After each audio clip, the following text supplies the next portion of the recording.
Everyone, welcome back to Sunny Live Show, and thank you so much guys for tuning in. I'm here to update you of what's going to happen on Generation The Legacy from the 26th to the 30th of August 2024 on Monday.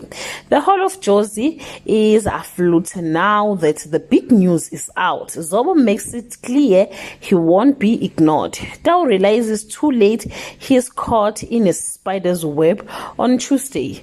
Lucy's day goes from bad to worse. Minnie is horrified by what she finds at home. Belle convinces Pay to do what she doesn't want to do on Wednesday.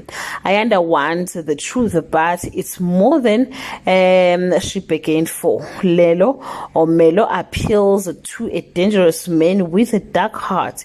It's a Cosmos fable, but there is no sign of his sibling on this day. Figile desperately wants to help a friend whom she knows is hurting. Instead, is floored by what Mampo wants him to do. Tao realizes that she's officially become the Bratva puppet on Friday.